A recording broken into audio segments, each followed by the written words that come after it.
hot silog. Meron kaming hot silog guys, 2 itlog. Long time no see mga anak! Baka na-miss na ako ng baraho kaya matambay. Mamaya guys, tingnan natin kung nandiyan pa yung balon na pinagkuhanan ko doon sa bata. Dating namin dito, nakita namin maraming tao na nasilip dito. Kaya namin nalaman na mayroong nalaglag na bata dito. Nasa Cavite daw. Patay yun eh, nung inakyat natin patay. Dead on the spot. Kuhanin ko talaga sa loob. Ramdam ko na yung yung parang may natagas na dugo sa kamay ko. Hindi pa namalayan. Hindi alam ng ina. Ang ina ay katulong to sa kasalan ni hindi alam na kanyang anak na yung daladala ko. What's up guys? Welcome back to Kakosi's channel. So for today's vlog, time check, it's 6:40 AM. So diba, ang usapan namin, alas 6 kami dapat nandun na. So papunta kami ngayon sa Tanagian, Batangas, doon sa mga kambing namin dahil doon kami mag-aalusan, doon kami magbe-breakfast dahil maganda yung view doon para makita din namin yung mga kambing. So sana nandun patanghali na, mag-alas 7 na. Buti na lang hindi pa mainit. Ayan ang mga kasama namin. So ang nanay ay kasama dapat pero iwan siya dahil siya ay kapoy pa. Alright, let's go. Nagbaon na lang kami ng mga foods namin na luto na. Balak sana ng tatay, doon kami magluluto pero madami pa masyadong bitbitin. So nagdala na lang kami ng luto na. Alright. Buti na lang hindi pa mainit, makulimlim. Siguro ulan. Ang laki ng dilim eh, oh. Huwag naman sana kulimlim na lang. Alright.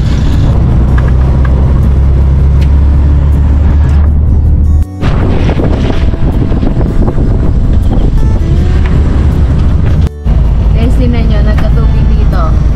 Wala yan dati. Ano ba yung palayan? Palayan lang yan, oh. Tapos ngayon nagkatubig na. Para na siyang naging lawa. Ganda. Malapit na kami. Mainit na. Pero hindi pa naman masakit sa balat. Alright guys. Nakarating na kami sa wakas. Time check. It's 7:14 AM. So, ayan. May sikat na ng araw. Pero sana hindi pa siya masakit sa balat. Mag-aalmusal kami dito and hindi ko alam kung makapag-interviewhan pa kami. Kapag inabot na kami ng init, baka resked. Alright. Dito yung nakaraang vlog namin na may hatak-hatak ako na kambing. Yun na, paakit na naman. Oh, diba? May baka. Gusto ko mag-alaga niya kasi matagal yan alagaan eh. Higit 1 taon siguro. Yan. Tsaka mahal. Mahal yan. Diba? Dito sana kami po pwesto. Pero mainit na. Oh. Ano kaya yun? Mainit na. Doon tayo sa kabila. Hindi, pwede dumaan din.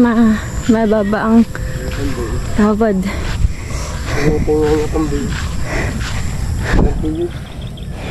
Alright guys, dito na lang kami muna sa isang sulok. Dahil mainit na sa pupwestuhan namin. Dito sana kami. Ang ganda ng view dito. Alright. Ayun yung nag-aalaga ng kambing. Oh. Yeah. Nagbabalik po kami. Yeah.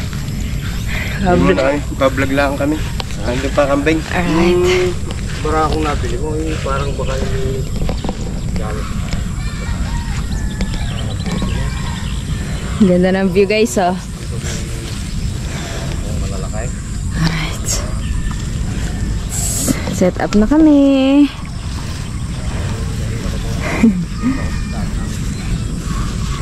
Ayan, may tayong dadalwa lang upuan namin. Magdadala sana ako nung mat, yung kay Sean, yung panlatag na green. Basa din pala. Hindi po pwede. Kaya nga eh.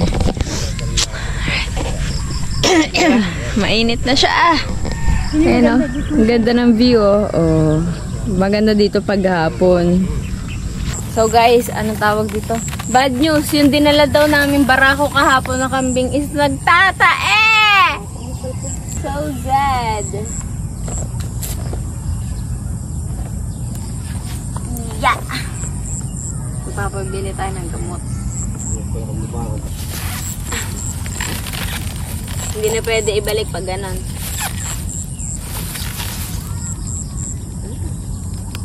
Simpla lang ako ng Milo.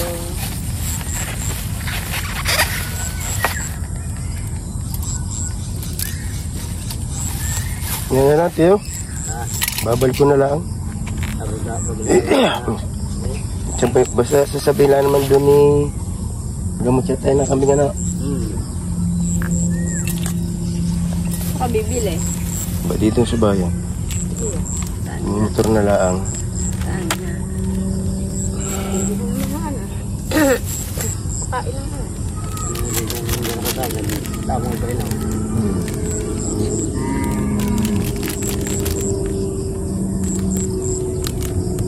Tayo ba niya yung malalakay?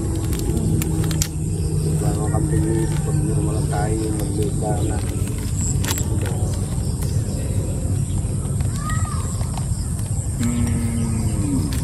Nandun pa ba yung mga kambing sa ulo? Ito pa? Tutupahin ko lang to guys. Pupunta tayo sa kambing.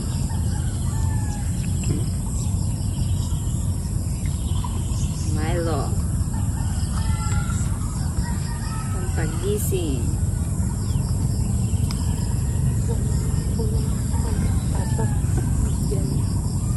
Yes, let's go. Oh, dyan na. Let's go. Yan na mga kakonsi, oh. Basang-basa pa yung mga damo. Kaya hindi pa inaalpasan yung kambing. Andun pa doon sa kulungan. Ayan, oh. Ganyan, basaan pa.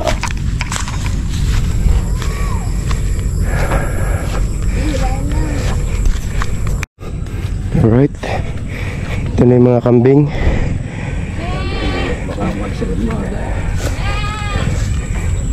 Ayan, ito yung dala namin kahapon. Parang hindi naman tamlayan eh. Hindi naman. Hindi lang niya lang dumay ako. Naninibago pa siya. I'm back! I'm your mommy. Na-miss mo ba ako? I'm your mommy. Nagbabalik na ang mommy mo. Long time no see mga anak. Wow, ang laki na nila. Yung dating baby kasing laki nyo na. Isang kulay naman. Ah, alin dyan yung sayo? Ang habang yan. Yung malaki, matangkad. Guys, ang ating mga anak, welcome back. Long time no si mga anak. Oh, aray ko, madadala ako. Malaki nga dyan yung ano niya. Ating barako. Baka namimiss niya lang ako kaya siya matamlay. Namimiss mo lang nga, mami?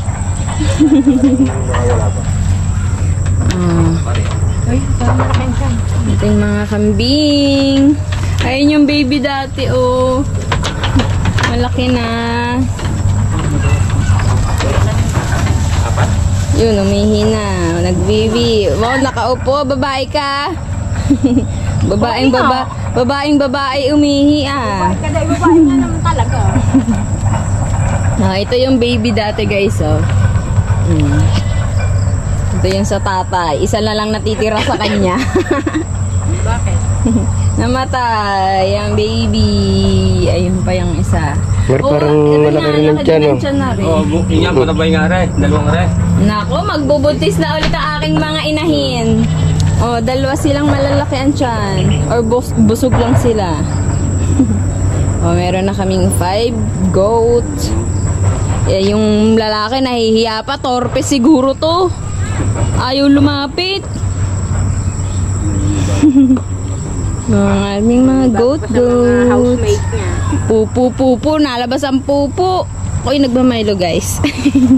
Yun know, ang ganda ng views dun, oh. Galing ganyan, hindi rin sadya sila nakain. Mga anak. Pag ganyan maaga pa. Sadyang hindi sila nakain. Oo, hindi pa rin nalabas eh. Yeah! Ang daming mga boba. Kaya dito natali. Guys, kaya pala siguro tanghalin dapat nag-aani kasi mga basa pa yung mga damo. Yung mga palay. Alright. Hawak. Ano naman? Dami na nila.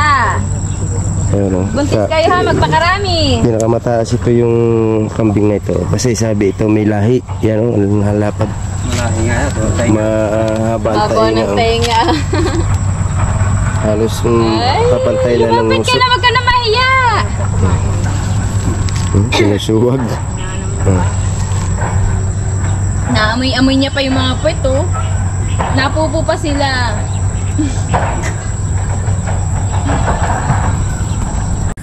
Alright guys, let's eat! Ang dalawang lalaki ay Boy Scout, nakatayo. Diyan ako lang to. Hindi mo kami sa Hindi na. Kakain lang naman eh. Atay!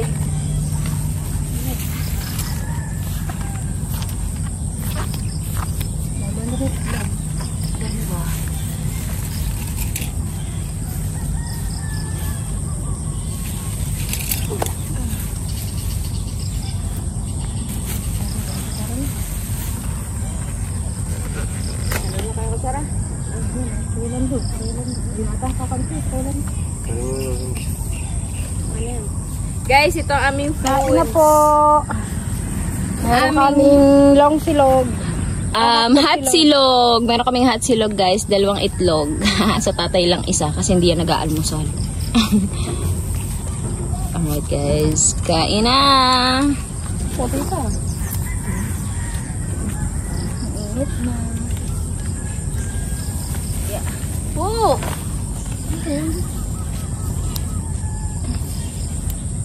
Diba guys, dalawa-dalawa upuan na pa umupo. Kain na. May isa pa din yung hotdog guys. Ay, hotdog. Milo. Init. Hangin-hangin. Ang sarap sana dito mag-camping. Tayo ka ng tent. Basa paglabas mo. Kain guys. Dahil ano, basang-basa pa ang hindi lalo sa gabihan. Dapat kami talaga guys, maagang maaga. Alam ko pagbaba aalis, sabi ko pagbaba aalis na. Katagal bumalik ng tatay galing dagat. Ginaho. Kalaykay pa. Kalaykay pa. Hindi naman pagbalik kain. Kain na kayo guys.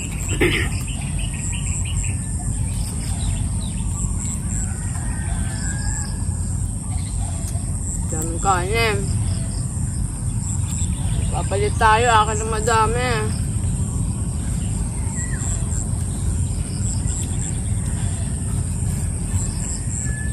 Kala ko ihahalo. Gusto sila na. Ang hotdog. Hindi pa yun lahat yung hotdog. Ito ang dali. Bibigay ko nga sa matibitay. Ha? Dadaling ko nga sana yung hindi pa nalulot. Bibigay ko sa matibitay sa nakalimutan lang. Ganda dito ng view guys. Against the light lang kasi eh. Dapat hapon.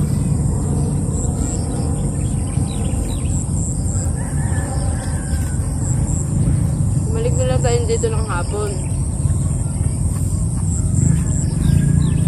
Para sa interview. Interviewin ko kasi siya. Dapat kasama ang nanay. Ay tulog pa. Kanina. Daming kanin. Nali pa kanin. Joke lang. Alat ng hotdog. Alat nga. From Dali. Masarap yung pinili ko nga. May cheese. Mura nga. Ang alat naman.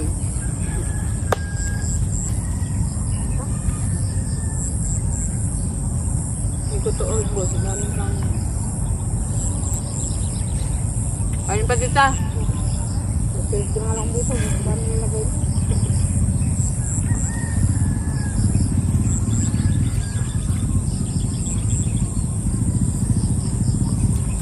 Baka na-miss na ako ng baraho kaya matamlay.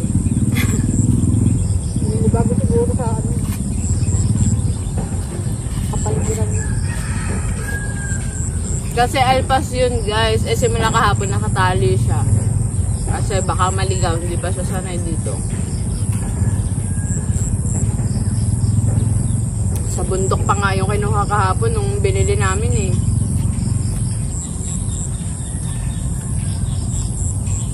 Walang ano, ketchup lang.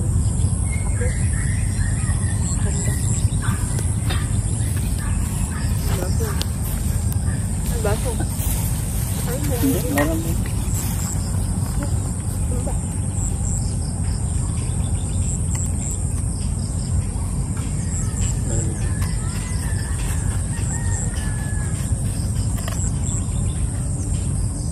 anong plano mo?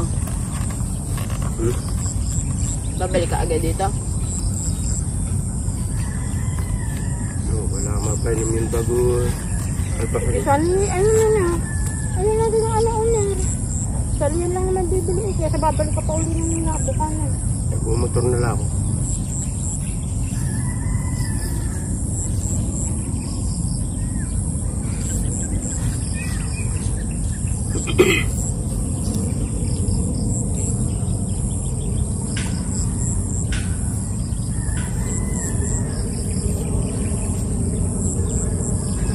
Kaya sa mga nakasama. Ha? Kaya sa mga nakasama. Babalik kayo mga nakasama. Balik ko tayo. Nakakapanda. Meron na tayo mag-interview. Diretso tayo pa yung kagpan. Saan? Kay Rose, surpresahin natin. Saan ba yun? Bilaran. Hala ko nandito. Wala. Napasalangin sa kanya rin. Kaya sarap na upo ko. Mamaya na lang kami mag-interviewan hapon. Kasi gusto ko kasi doon yung view. Against the leche sa umaga. So, sa hapon naman kami babalik. Babalik-balik kami. Tapos baka magdalad na lang din kami ng konting pambigay doon sa mag-aalaga. Yan natin.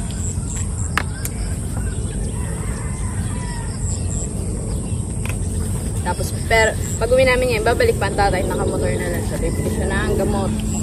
Nakambili ko vitamins. Saka nabili nun. Pwede siya bilihan ng ano, mga pagkain sa hayop. Guys, dati nung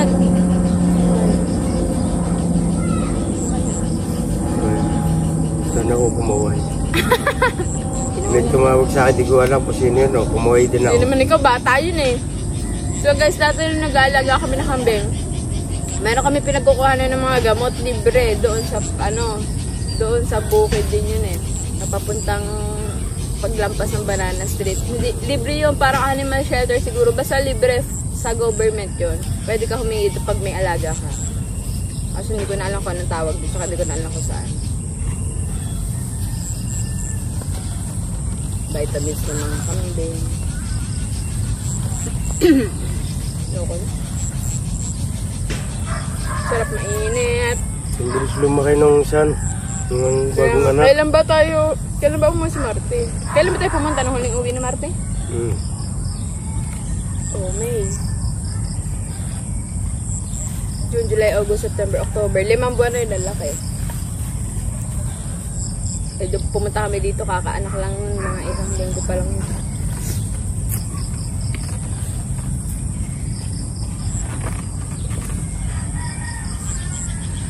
Tapos, pag uwi namin, dadaan pa pala kami dun sa Magaan, ibibidyohan ko lang sa clip. Kaso baka di pa yung nagsisimula. Di pa mainit. Ano yun doon? Sila mo, pula-pula pa yung ano eh. Mga pag. Parang sapot eh. Guys, ganito pala lasa ng breakfast. Ngayon na lang ulit ako nakapag-almusal. Kasi bumababa ako tanghali na. Tanghalian na. Ganito pala lasa ng almusal. Ito, palay pula ang ano yun. Guys, 7 days na lang. Tapos na ulit ang challenge. Ang bilis ng oras. Ito ka nagparamdam si Teran. Sir Julius. Thank you ulit kay Sir Julius kagabi. Kay Kuya Julius, ayaw niya magpatawag ng Sir. Kuya Julius, Kuya Edu, and kay Sir Marty.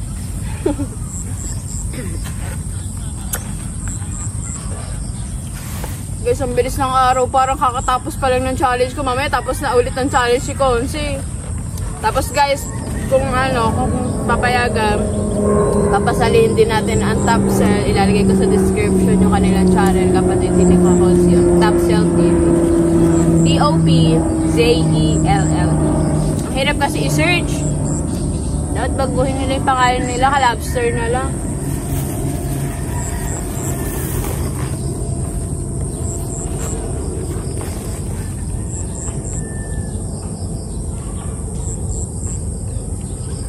Milo kasi bawal tayong coffee. Pero meron tayong biniling decaf coffee. Pero minsan lang din natin iniinom yan. Sarap yun, kahit walang coffee. Kahit na walang Ano nga asukal. pala kay Sir Lagalag. Sir Lagalag, enjoy your vacation. Lagalag 44. Lagalag 44 yan. Dito nga siya sa Pilipinas. Enjoy sir, enjoy. Kailan kaya ako bibisitahin na nag-message siya sa akin eh. Bibisitahin niya daw ako. Ah hindi, sana daw magkita kami pag pumunta siya. Alright.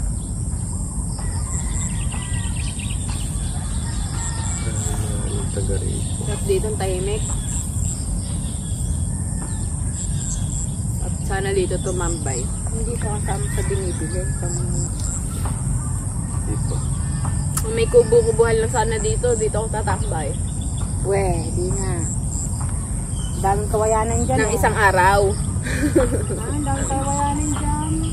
At dito, ang ganda ng view, ha. Kung na lang bibili nito, gano ba? Kapag gantong bukid pala yan, magkano per square meter? Kasi alam ko, 6.5 per square meter na ngayon eh. Dito sa Nasugbu.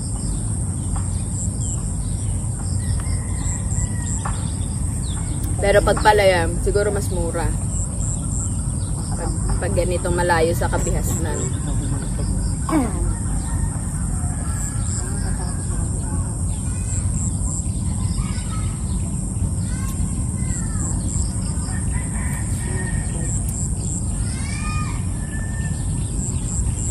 Sakay nung ako dati ko lang ng bayabas ko. Dito.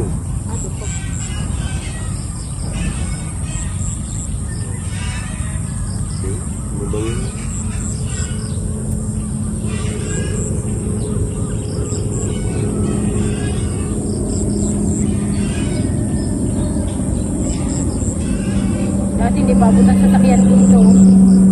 Pag mababaw ng ilog, tumatawid kami sa ilog. Lalakad kami ka dito. Ilog. Sa ilog sa atin, sa dagat. Pag ano lang yun hanggang tuhod. Barkadahan kami na namuha kami mangga. Guys, dati, nung mga bata pa kami, pag pumupunta kami dito, kasi may tricycle dati si Kakochi. Pag pumupunta kami dito, ano lang kasi ito hindi pa kalsada, bumababa pa kami ng tricycle, putik na putik. Dadating kami sa pupuntahan namin dito, mga putik ang paa namin. Putik ngayon may kalsada na. Mamaya guys, tingnan natin kung nandiyan pa yung yung balon na pinagkuhanan ko doon sa bata. Yung nahulog sa loob. Saan ba Paano yun? mo Bali kinuha? ako yung kumuha doon sa bata sa loob ng balon ng malaglag. Nasa siyam na molde raw yun. Ang lalim. Hindi ko na makita yung bata doon sa ilalim. Kaya kinapa ko na lang nung makababa ako sa ilalim. Tingnan natin kung Bakit nahulog na ikip? naigib ng tubig. Siguro na sobrang napuno yung timba. Paghaltak ng lubid, hindi siguro kinaya. Nadulas yung paa kaya nagdiretso sa loob. Buti naalaman na nahulog.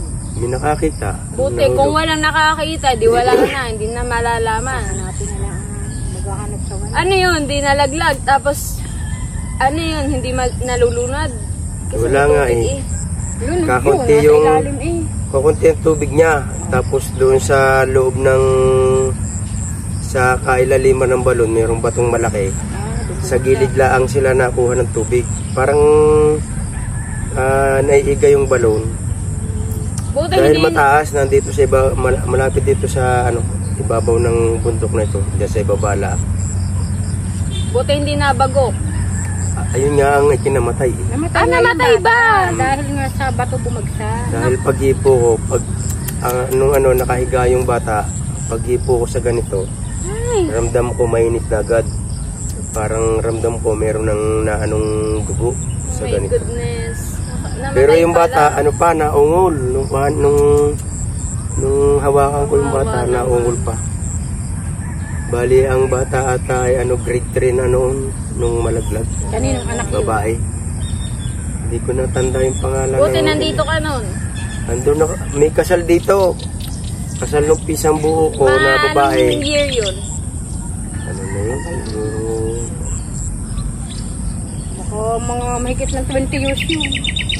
Wala pa siguro 1990 yun. Nung nangyari yun. Paano ka bumaba doon? Minakita akong kawayan na isang buong kawayan. Tapos yung pinakasanga may mga tira. Ganyang kahaba. Yung isang tibuhos na kawayan, isang buong kawayan, walang sumipot doon sa lalim ng balon. Doon ako namaybay doon sa kawayan, pababa. Paano mo nayakit yung bata? Humingi ako ng lubid. 2 lubid yung hiningi ko. Tinalian ko dito sa biyawak. Tsaka dito sa dibdib. Tapos sinila na ng pataan. Pag ahon ng bata, pag ahon, buhay pa. Naungol pa yung bata. Tapos itinakbo ko doon sa may kasalan, buwan. Naisip ko may mga sasakyan doon. Buwan ng mga namamaysan, may mga dala sasakyan. Pagkatapos umuwi na kami. Kasama ko mga taga sa Bukana na mga dalaga rin noon dahil nun nga parang SK chairman pa ako yun nung mangyari yun. Kaya marami akong kasamang mga dalaga na in-invite para umattend ng sayawan dito dahil nga disperas ng kasal ng pinsang ko. So nangyari, hindi na kami naka-attend ng sayawan. Umuwi na rin agad kami nung pagkatapos nung madala yung bata sa ospital. Umuwi na rin kami dahil ang damit ko parang punong-puno ng dugo. So yun, na pag-uwi ko, nabalita ko, may nakapagsabi sa akin na hindi na nakasurvive yung bata. Ba naman ng bata. Kaya yung nanay ng bata, pag nakikita ko, naiyak. Hanggang ngayon, pag nakikita ko, naiyak yung nanay. Naalala yung, siyempre, yung nawalang babae yun, babae. Baka kung nabuhay yun, baka may malalaki na rin ang anak nun ngayon. Parang dito rin lang yung bahay nila, malapit din lang dito. Tapos guys, yung nabalita ko nung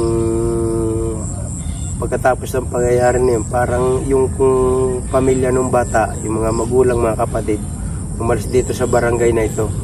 Dahil meron nata raw nakapag-advise na umalis muna para yung mga pamahiin na para mawala yung malas, gano'n.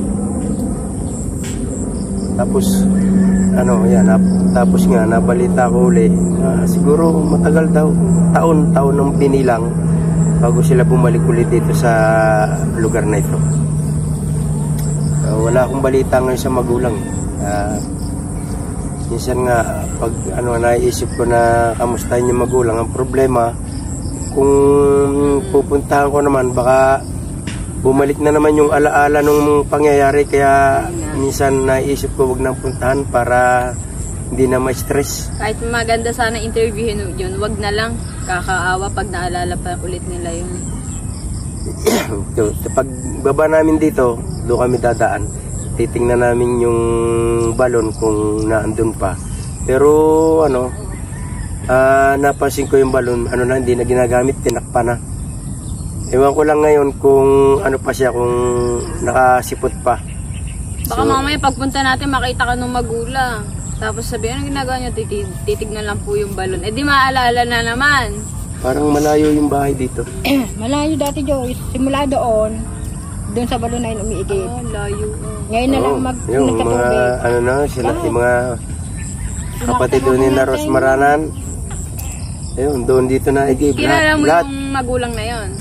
Oo, balik ka mag-anakan din ng mga inay. Namatay pala. Noong ako'y nagpaparito pa ng mga binata pa ako.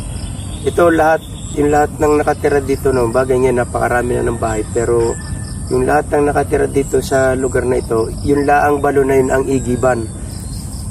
Yung laang kaisa-isang balon yun, natanda ko na doon lang sila nakuha ng tubig na pang-inumin, panglaba, yung minsan pagka yung panlaba, minsan may mga ilog naman dito pa noon. Ngayon marami nang natuyong ilog. Tsaka hindi pa diyan na nakatira noon ang yung lola ko doon pa sa may sa malapit sa school ngayon. Na-imagine po yun. So ayan guys, alas 8 na, mainit na. Tayo na. Let's go. Babalik kami mamayang hapon. Yayakagin ko ang inay. Let's go. Alright. Bababa na kami. At may ipupuntahan kami sa aking pisang buo rin na kabarkada ko. Ayan. Alright guys, so guys, ito yung balon na sinasabi ko sa inyo na pinagkuhanan ko to sa bata. Bali, itong pinsan ko na ito, yung kasama ko nung kami nagtakbo dito, dahil sabi ko dito sa pinsan ko, "Pisa, parang may nagkakagulo, parang may nag-aaway." So, nagtakbo kami nito. Tapos pag dating namin dito, nakita namin maraming tao na kasilip dito. So, kaya namin nalaman na mayroong nalaglag na bata dito. Yan, ito siya magpapatunay ng yung pangyayari na paano natin nun? Nasaan tayo nun? Mga oras na yun? Anong oras ba? Parang mga pahapon na yun. Mag-alas 4 yun. Ang hapon na. Ang hapon. Pagsusuga ka ng kalabaw noon eh. Pinatilyo pa lang tayo na. Tapos nangunguha kami ng Indian mango tayo o mangga. Na ito, nasa taas ng puno pa nung oras na yon. Sabi ko, "Pisa, para may nag-aaway." Pandalas na itong bumaba, takbo kami dito. kung hindi pala kayo nung nagmarites, hindi nyo malalaman. Wala pang bahay ito noon, wala pa. Tawad pa ito. Ang bahay dito bahay ni Wala pa daw yan dati. So ito pala yung balon. Ganyan na ang itsura talaga niyan dati pa. Kaya lang tinakpan yan. Kasi nga kumbaga hindi na ginagamit. Lahat ng bahay dito noon, bali ito lang yung kuhanan ng tubig Dito lang kuhanan ng tubig. Pagka gabi, dito na kami nakatambay. Yan, nakapaikot na kami dyan. Ito yung ginagawa nilang labahan noon. Yung lugar na ito. So pinablessingan na din daw pala yan. Tapos doon sa lugar na yun, ko nakita yung kawayan na sinasabi ko na pinilagay ko doon sa loob para makababa ako. Tapos yung pinagdalhan doon sa bata nung may ahong ko, doon sa lugar na yun, malayo dito. Ang pinagdalhan ko doon sa bata dahil noon ay kasal nga nung aking pinsan, na si Pinsan Delor, no? Karga-karga mo yung bata. Karga-karga yung bata, takbo ko noon, ay kalakasan ko pa noon. Parang hindi ako nakaramdam pati ng pagod noon kasi nga emergency. At wala pala dito yung nanay. Nasa Cavite daw. Patay yun nung inakyat natin, patay. Dead on the spot. Anong ilang taon na yung bata nung? 11 no. Ang tanda ko ni grade 3 daw yun Nag-aaral na. Nag-aaral na nga yung tanda ko. Tapos guys, bali nakabalik ako dito noon 3 araw dahil ayaw ko nga na maalala. Kaso hindi ako pinatulog. Pwede ba natin buksan yan? Hindi mabubuksan. Hindi na. 3 araw ko hindi pinatulog no, kaya ang payo sa akin ng tatay, puntahan ko Tapos sabihin ko daw sa ano, silipin ko daw yung bata at sabihin ko na pasensya na, ginawa ko naman lahat kong alam para mailigtas. Ayun, kaya lang ako parang natahimik yung ano ko noon. Parang na-trauma ka nung panahon na yon. Hindi naman ako natutrauma, kaya lang hindi mawala sa isip ko yung pangyayari. Kasi nung kuhanin ko talaga sa loob, ramdam ko na yung ano, yung parang may natagas na dugo sa kamay ko. Yun ang lagi ko naaalala. Kaya parang hindi ako, at saka mga ilang taong ka nun? Nagpapaano siya sa akin, parang nagpapaarap siya sa akin na puntahan ko siya nung araw na yun. 18 ka na siguro noon, nawala pa. Meron na, dahil high school graduate na ako noon eh. Nung ako yung maging SK chairman noon eh, high school graduate na ako noon eh. So, siguro mga 1 taon, 2 taon na ako wala pa akong 18. Grabe no, ito pala, mahiwagang balon. Ano, pag dati, mabuti na sabi ng pisa ko na nablisengan na. Dati, pagdadaan ako dito, hindi ako natingin dito. Hindi ako natingin dito, parang naguguni-guni ko ngayon. Mabuti, nasabi nga ng pinsa ko na nablisengan na ka. Totoo nga kanina, parang ayaw kong lumapit eh. Sabi ko, dun sana kami mag-i-interview. Sabi ko, dun tayo sa may balon. Ayaw niya lumapit. Ganun, may mga bato pa ito dito nun. So, malalim yan, Yung pinutuntungan. Hukay yan nun eh, hukay. Malalim to, kaya siguro Na ano yung bata? Sa estimate niyo, ilang mulde ito? Oh, birin nyo, 7 mulde, gano'ng kalalim yun? Ano yung mulde? Itong balon na. Ito yung mulde na tinatawag. Yung pagkabilog niya. Hindi, yung taas ng bawat isang mulde. 7. Ano yan? 100 Taas ng meters isang at mulde ay Ang lalim 48 inches. Lalim. 1 metro. Buti hindi ka natakot bumaba nun. Wala na ako naramdaman noon. Basta nasa isip ko noon makuha yung bata kasi walang mga asmanguha noon puro mga nakasilip lang, mga nagsisigawan. Wala naman na, kita lang mga bata lang naman. Wala pa ditong matatandang lalaki noon. Mga puro babae na dat na namin dito. Hindi pa alam ng mga matatanda nun. Hindi nga alam pa namalayan. Hindi alam ng ina. Ang ina ay katulong to sa kasalan hindi alam na kanyang anak na yung yung daladala ko doon. Ba naman yung bata. Naglilinis ng ng laman loob ng baboy. Alright, so yun ang ating testimony for today's vlog. Alright. Ayan at hanggang dito na lang mga kakunsi. At talagang hindi mawala sa isip ko basta napunta ako sa lugar na to. Ito agad ay napasok sa isip ko. Itong balon na yan. Alright guys, so pauwi na ulit kami. Ayun lang, nakapag-almusal na kami. And hindi na kami dadaan doon sa pag-aanihan. Doon sa video ko sana kasi mainit na. Tutunaw na sa Alam niyo naman, takot ako sa araw. Tapos, malayo pa pala yung lakarin bago makapunta doon sa palayan, sa pag-aanihan. So, maybe next time, marami pa naman next time kapag ready na tayo, kapag may mga kasangkapan na tayo sa katawan. Wala akong dalang long sleeve tsaka sombrero. So, next time na lang. Alright? Babush! Hanggang dito na lang ang aming vlog. Bye-bye guys! Thank you for watching! Sa lubang, mag-aanin na sa 1 linggo. Titignan natin guys. Titignan. Pag-iisipan natin. Bye guys! Bye ka na! Bye! Thank you everyone! Yes!